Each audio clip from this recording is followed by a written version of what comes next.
Jo prefereixo el freno de disc. De disc. De disc.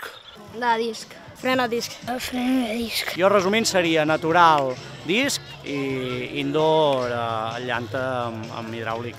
Prefereixo de disc perquè vaig amb roda 20. Fre de disc, perquè així si es mulla frena igual el de disc. Si anés amb 26 m'aniria més bé de llanta hidràulic, que també va molt bé.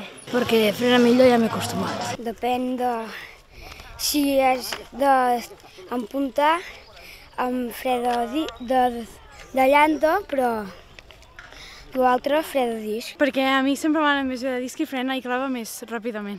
Jo prefereixo el fre de disc tot pel tema de les zones en natural, ja que et permet una rodada i una frenada molt més progressiva, i quan està moll, hi ha molsa, sorra, tot aquest tipus d'inconvenients a sobre l'obstacle et permet anar molt més fi.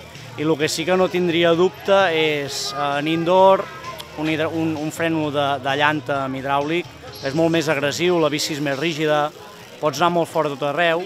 L'únic inconvenient és que quan hi ha troncs i coses finetes és molt on-off, que es diu, és molt brusc el fren amb hidràulic i llavors potser sí que trobaria a faltar el disc.